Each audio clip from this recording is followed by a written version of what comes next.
Imensa responsabilidade ficou sobre os meus ombros nessa noite, para, nesses minutos que nós temos,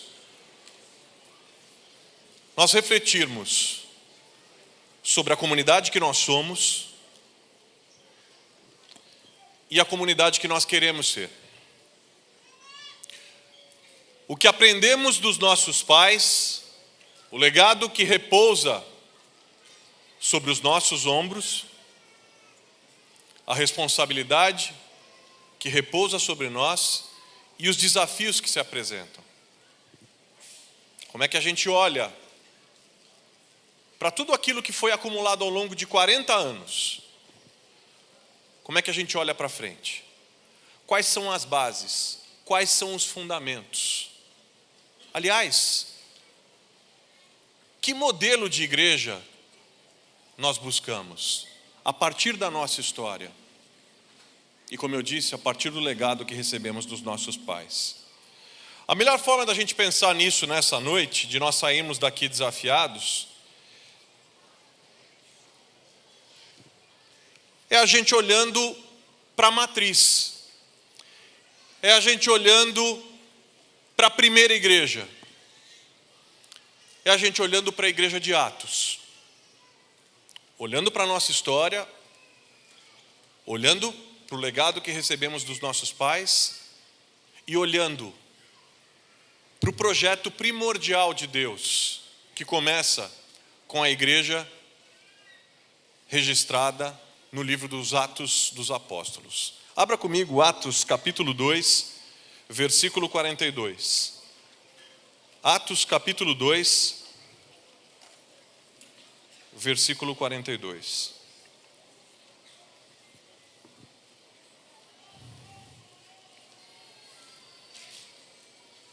Conseguiu encontrar aí? Conseguiu? Vamos ficar de pé para a gente ler juntos as Escrituras e para a gente orar.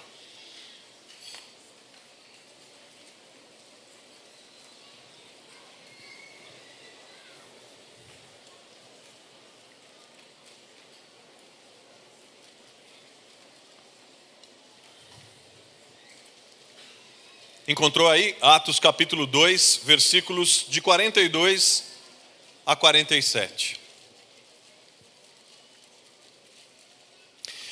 Eles se dedicavam ao ensino dos apóstolos e à comunhão, ao partir do pão e às orações. Todos estavam cheios de temor, e muitas maravilhas e sinais eram feitos pelos apóstolos. Os que criam mantinham-se unidos e tinham tudo em comum. Vendendo suas propriedades e bens, distribuíam a cada um conforme sua necessidade. Todos os dias continuavam a reunir-se no pátio do templo, partiam o pão em suas casas e juntos participavam das refeições com alegria e sinceridade do coração, louvando a Deus e tendo a simpatia de todo o povo. E o Senhor lhes acrescentava diariamente os que iam sendo salvos. Curve sua cabeça, feche os seus olhos, firme o seu pensamento em Deus. Firme seu pensamento em Deus. Espírito Santo de Deus, nós estamos aqui reunidos nessa noite, pedindo que Tu, ó Espírito, passeie entre nós com liberdade, pedindo a Deus que o Senhor ministre aos nossos corações, pedindo que o Senhor nos inspire, que o Senhor abra os nossos olhos para novas dimensões espirituais, e que o Senhor nos desafie, que o Senhor fale conosco, e que o Senhor não permita, de maneira alguma, que nós saiamos daqui da mesma forma com que chegamos. E que o Senhor nos livre do pecado de sermos apenas ouvintes e não praticantes da Tua palavra. Fala conosco, Pai, em nome de Jesus. Amém. Amém. Vamos sentar.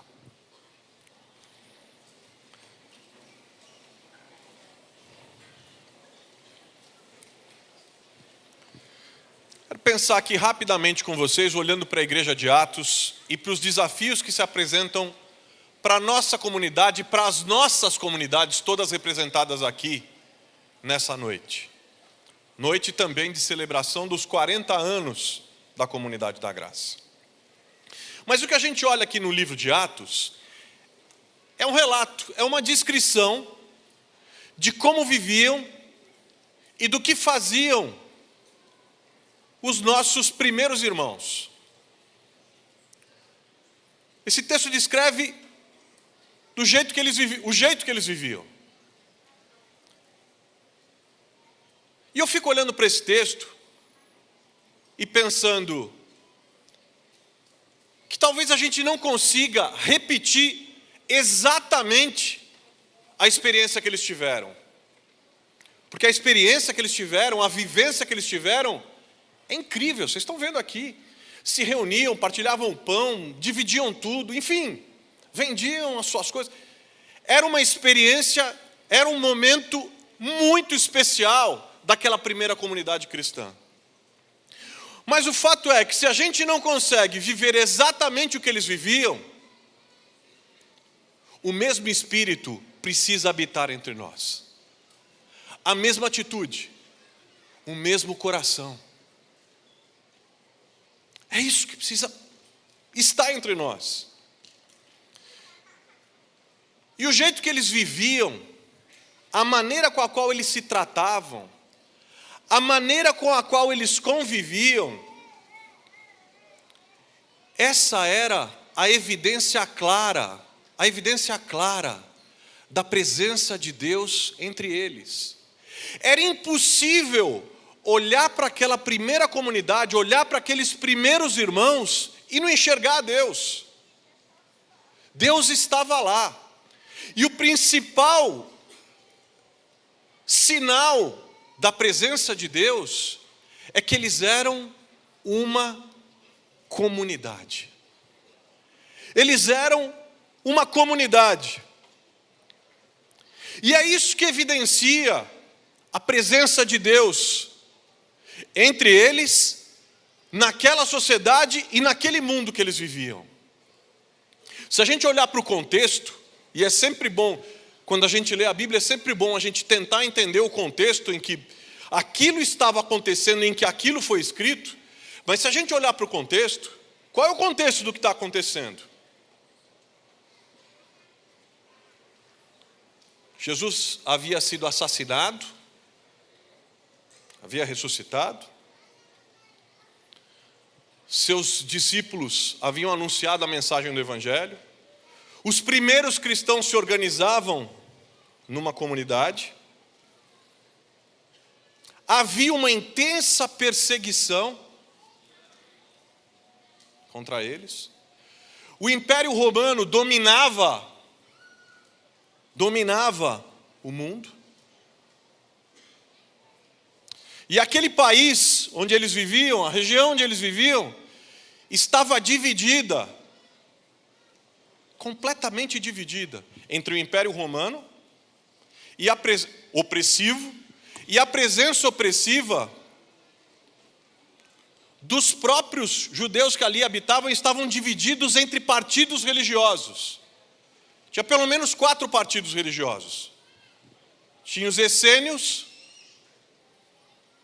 que se julgavam os puros, que não se envolviam com nada nem com ninguém, e que se colocavam num nível espiritual, filosófico, acima de todos os outros.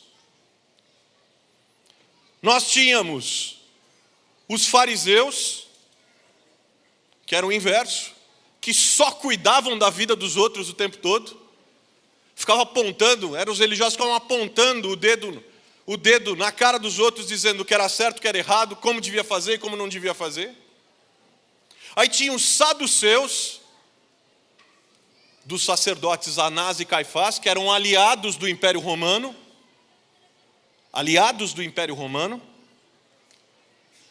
traidores do seu próprio povo e do seu próprio Deus, e os zelotes, que eram os revolucionários, contra tudo e contra todos. Pelo menos 4 partidos religiosos. Nesse contexto, violência, pobreza, miséria, legiões romanas nas ruas, um mundo sem lei, um mundo difícil, contexto, como eu disse, de opressão, um rei aumentando cada vez mais os impostos sobre o seu povo, para agradar o imperador romano, massacrando o seu povo. O povo andava com medo de andar na rua, saques nas estradas, banditismo, violência, gente com fome, miséria. Pensa comigo aqui. Você enxergou o contexto? Nesse contexto, Deus faz surgir uma comunidade. Nesse contexto de sociedade, nesse contexto histórico de relações, surge uma comunidade. Com gente que se amava. Com gente que buscava mais os interesses dos outros do que os seus próprios. Com gente completamente diferente. Com gente que se abraçava, com gente que se abençoava, com gente que se amava, com gente que dividia, com gente que era amorosa, com gente que era generosa, com gente que era perdoadora, com gente que era gentil, com gente que tinha um carinho que transbordava, a ponto do texto bíblico dizer que as pessoas olhavam para eles, louvavam a Deus, e eles caíam na simpatia de todo o povo, e as pessoas iam se convertendo por ver o jeito que aquela comunidade vivia. O jeito que aquele povo vivia. Gente, imagina o impacto dessa comunidade naquela sociedade. Imagina o impacto que esse povo causava quando eles abriam as casas deles para que os outros viessem, quando eles dividiam o pão, quando eles curavam. E sabe o que me chama a atenção? Que o texto mostra que a primeira comunidade cristã tinha uma dupla característica. Uma dupla característica. Era uma comunidade de sinais e maravilhas, e era uma comunidade que tinha um só coração. Sinais e maravilhas e um só coração. Manifestação da glória de Deus através de sinais e maravilhas, e manifestação da glória de Deus através do jeito que aquelas pessoas se amavam, se respeitavam e se cuidavam.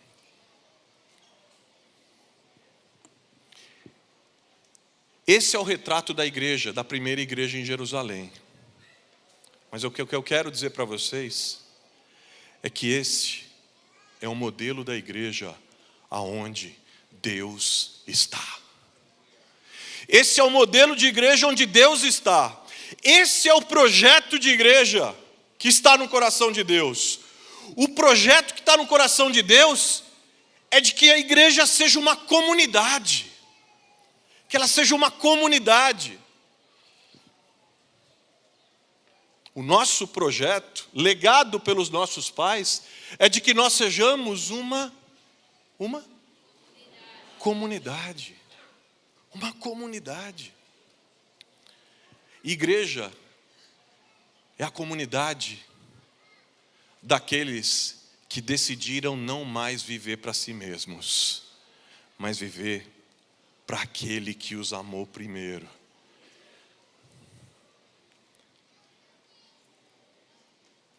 Em meio àquela multidão violenta, em meio àquele tempo difícil,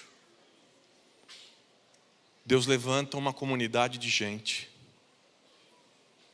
que se converteu a Ele e que se converteu ao próximo, que cuidava, que se cuidava, que se importava, que se interessava. Bom, colocado esse contexto, e aí eu queria pedir para o Gustavo me ajudar. eu coloco a minha pergunta aqui nessa noite. Posto esse contexto, posto o projeto de Deus original, que nós, da comunidade da graça, buscamos, que nós, da comunidade da graça,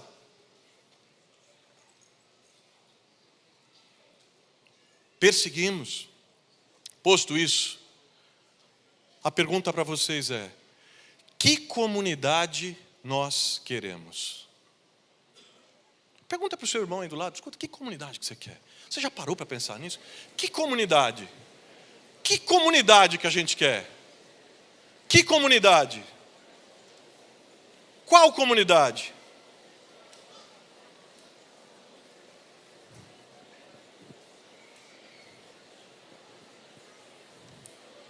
Que comunidade?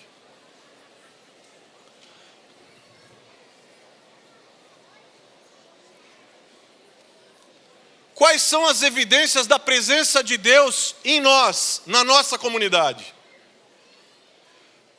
Quais são as marcas de uma comunidade que expressa a vida de Cristo? Essa comunidade aqui, a nossa mãe, a nossa matriz, essa comunidade é uma comunidade que expressa as marcas de Cristo. E que marcas eu queria destacar com vocês aqui nessa noite? Que marcas? Primeira marca, para mim. Eu olho para essa comunidade e vejo uma comunidade de amor. Uma comunidade que expressa a vida de Jesus é uma comunidade de amor. É uma comunidade de gente que se ama. É uma comunidade de gente que se importa com gente. É uma comunidade de gente que gosta de gente. É uma comunidade de gente que recebe, de gente que é hospitaleira, de gente que divide, de gente que está mais preocupada em abençoar do que ser abençoado, de gente que tem o coração aberto para o outro, de gente que não quer saber se o outro está certo ou está errado, mas de gente que prioritariamente está preocupada em saber se o outro está bem ou está mal. A marca da comunidade de Jesus é a marca do amor. É a marca do amor. E quando a gente ama a Deus, a gente ama o próximo. Quando a gente ama a Deus, a gente ama o próximo. Quando a gente se converte a Deus, a gente se converte ao próximo. Quando o nosso coração se volta para Deus, imediatamente o nosso coração se volta para o próximo. E a gente não consegue mais viver para nós mesmos. Vamos parar aqui um minuto? Imagina o impacto sobre o nosso país se a igreja, que se chama evangélica, hoje, resolvesse ser comunidade de Jesus, de verdade. Imagina o impacto. Num mundo descrente, num mundo competitivo, violento, onde ninguém tem tempo para nada, num mundo de egolatria, num mundo de exibicionismo, hedonismo, de egoísmo. Imagina o impacto de uma comunidade que decide ser comunidade de Jesus na nação brasileira. Eu garanto a vocês que o Brasil já seria outro, porque a mudança que nós esperamos para o Brasil não vem das mãos de qualquer messias político. As mudanças que nós esperamos para o Brasil e para a nossa nação vêm da expressão da vida de Cristo através da comunidade de Cristo nessa nação. É o nosso testemunho, é o jeito que a gente vive, é o jeito que a gente ama, é o tanto que a gente expressa esse amor. É É isso que muda uma sociedade, é isso que transforma uma cultura, é isso que muda uma nação. Mas mais do que isso, ser uma comunidade de amor,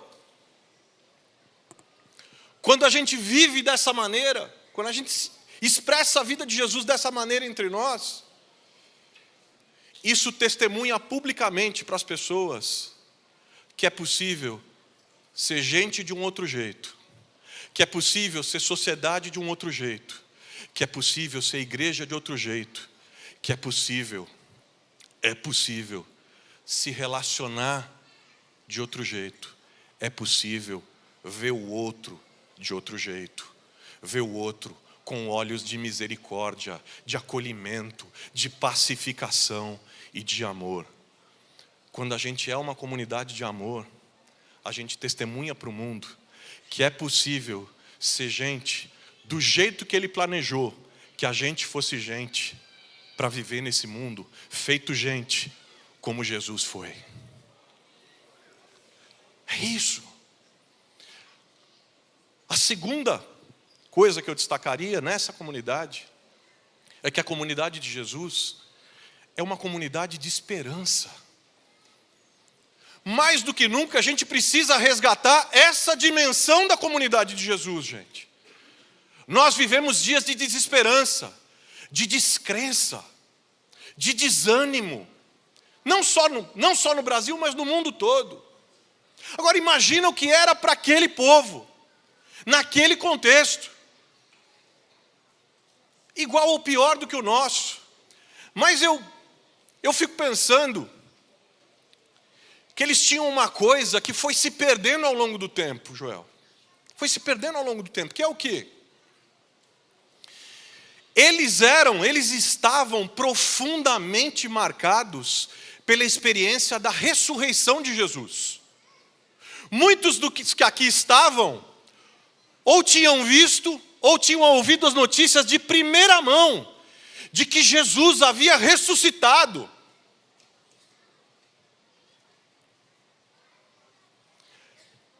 Eles tinham a clara dimensão do que era o fato do seu mestre, do seu Senhor, ter vencido a morte, ter tomado as chaves da morte e proclamado que a morte não tem a última palavra, mas a última palavra é da vida. Que o mal não tem a última palavra, mas que Deus tem a última palavra. Quando se achou que tudo tinha acabado, porque Jesus havia sido assassinado, Ele ressuscitou no terceiro dia. E a sua ressurreição tinha um impacto imenso na vida dos nossos primeiros irmãos. Agora, o que aconteceu com a gente? Que a gente perdeu essa perspectiva. Eles eram, por causa da ressurreição de Jesus, eles eram um povo que tinha convicção de que por causa da ressurreição, tudo podia ser novo, tudo podia ser reconstruído de outra forma. Havia esperança. A ressurreição é tempo de amor. A ressurreição é tempo de multiplicação. A ressurreição anuncia que um novo tempo chegou. Nós somos o povo da esperança porque nós somos filhos da ressurreição. Por causa da ressurreição de Jesus é que nós estamos aqui. Queridos, Jesus venceu a morte. Espera aí, deixa eu repetir, acho que vocês não ouviram. Jesus venceu a morte. Ele venceu a lógica da queda. Ele venceu a lógica do mal. Ele venceu a lógica da violência. Ele venceu a lógica da opressão. Ele levou cativo o cativeiro. Ele tomou as chaves do inferno. Ele está vivo. Jesus está vivo. Nós somos as testemunhas disso hoje. Somos nós. Nós somos as testemunhas da ressurreição. E é porque Ele está vivo que nós também fomos ressuscitados. Com Ele nós também estamos vivos. E é porque Ele está vivo que a gente pode viver de verdade, sem viver mais para nós mesmos, mas vivermos para Ele e para os outros. Amém?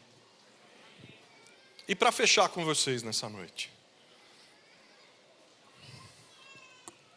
a comunidade de Jesus é a comunidade do amor. A comunidade de Jesus é a comunidade da esperança. E a comunidade de Jesus é a comunidade da comunhão, da partilha, da graça. O que de graça recebestes, de graça dais. A terceira marca que eu quero destacar dessa comunidade, da primeira comunidade, é que ela é uma comunidade de comunhão. Eu aprendi que a grande mensagem cristã é que nós nascemos para conviver, e não apenas para viver. Nós nascemos para conviver.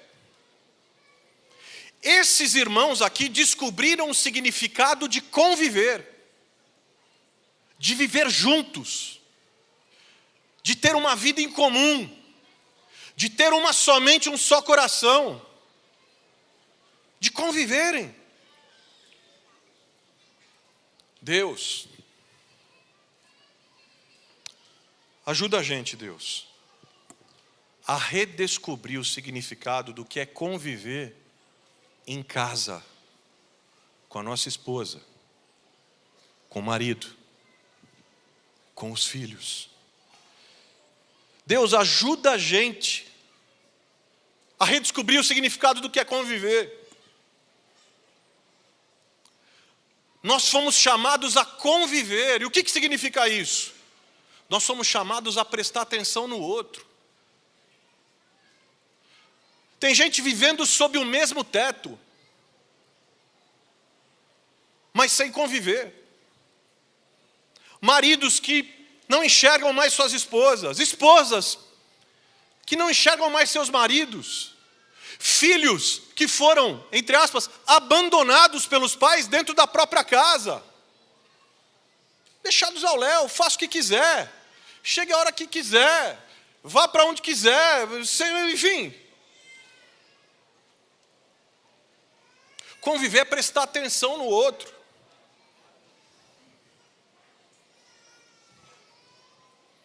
Quando a gente se reúne aqui no mesmo lugar, ou mais, nas nossas células, a gente de fato está prestando atenção no outro? Você de fato está prestando atenção no outro? Ou você está tão preocupado com a sua mensagem, com o seu grupo, com o que você vai fazer, com o que você vai dizer, com como você vai impressionar, que você sequer consegue prestar atenção nos outros? Não há coisa mais desagradável. Eu convivo com pessoas não cristãs, eu acho que 90% do meu tempo. Ouço muito os não cristãos no convívio. E vou dizer para vocês, não há coisa mais desagradável que um cristão possa fazer, na melhor das boas intenções, que é ficar querendo ser marqueteiro de Jesus. Que é não enxergar mais aquela pessoa, como gente, com suas dores, com as suas limitações, com suas dúvidas, com suas histórias.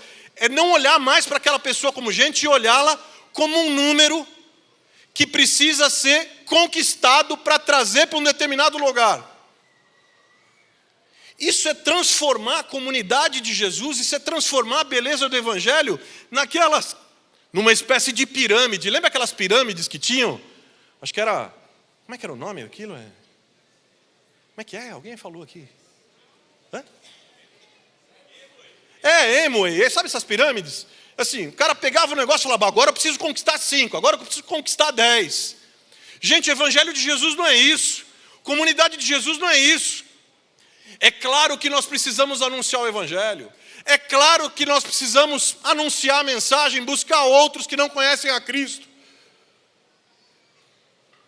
Mas nós precisamos para isso enxergar esse outro, essa outra, como Deus enxerga, com suas dores, limitações, feridas, machucados, e os amarmos. E quando a gente faz isso, o resultado vocês viram aqui. O Espírito Santo de Deus se manifesta.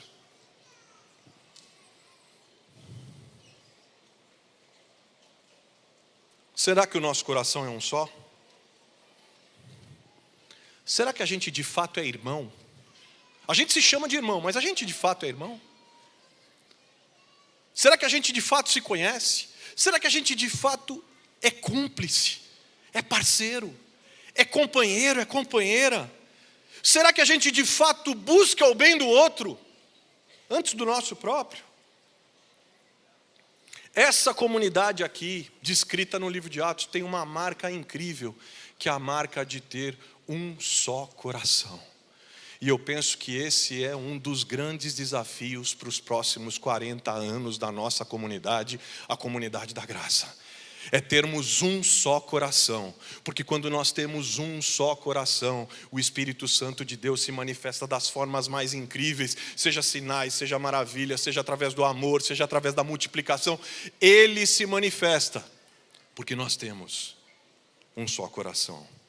Era o amor que gerava a comunhão, a oração, porque era comunhão, oração e partilha do pão. Aquelas pessoas se transformaram numa comunidade. O desafio que está posto para nós nesses 40 anos da comunidade da graça é: nós de fato queremos ser mais uma igreja? Ou nós de fato queremos ser uma comunidade de Jesus? Uma comunidade onde a graça de Jesus se manifesta. Uma comunidade de amor, de esperança. Uma comunidade de comunhão e de partilha. O que a gente quer? Aquela igreja era a resposta de Deus. Aquela comunidade era a resposta de Deus para aquele tempo. Eles eram a resposta de Deus. E geravam impacto. Aliás, eles eram chamados como aqueles que transtornaram o mundo. O que a gente quer? Qual o nosso desejo? Eu vou dizer uma coisa para vocês aqui nesse fechamento. Hoje, a gente precisa sair daqui decidido a recuperar isso. A recuperar isso. Nós precisamos ser um espaço de convívio. Eu ando por muitos ambientes, muitas igrejas por aí. E eu vejo vários lugares as pessoas dizendo: a gente está aqui para servir ao Senhor. Mas eu vou dizer para vocês, o ambiente é tão pesado, o ambiente é tão tenso, o ambiente é tão competitivo, o ambiente é de tanta máscara, que a sensação que eu saio de alguns lugares é: eles estão fazendo tudo, menos servir ao Senhor. Porque quando Jesus está numa comunidade, ali há perdão, ali há amor, ali há esperança, ali há partilha. Há alguém entre vós necessitado? A gente tem que se perguntar, porque não pode ter. E eu não estou falando só sobre necessidades materiais. Eu estou falando de gente necessitada de afeto, de carinho, de olhar, de atenção, de intercessão, de alimento espiritual. Há alguém entre vós necessitado? Deus ajuda a gente a ser a resposta para tanta gente. Porque a beleza de uma igreja não está na estrutura, não está na iluminação, não está no som, não está nos programas. Isso tudo é bom. Mas a beleza de uma igreja está no fato dela ter se transformado numa comunidade. E dessa comunidade ser a família de Deus aqui na terra. Nós precisamos nos lembrar disso. Essa é uma noite da gente pensar nisso. Que nós somos uma família. Nós somos a comunidade da graça. Nós somos a comunidade do serviço. Nós somos a comunidade da ressurreição. Nós somos a comunidade da partilha. Nós somos a comunidade da cruz. Nós somos a comunidade do serviço. Nós somos a comunidade da paz. Nós somos a comunidade da fé. Nós somos a comunidade da esperança. Nós somos a comunidade de Jesus presente neste país, nesses dias. É isso que nós somos. Essa é a nossa identidade. E é esse caminho que nós estamos buscando.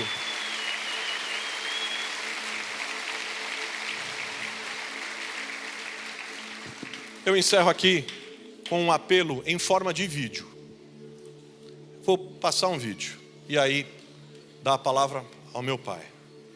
Um vídeo que nos faça refletir sobre que comunidade somos, de quem somos, a quem seguimos. E para nos lembrar, fundamentalmente, de quem nós somos discípulos. Em tempos de tantas vozes, de tanta confusão, de tanto desalento, que o Senhor da igreja, fale com você nessa noite.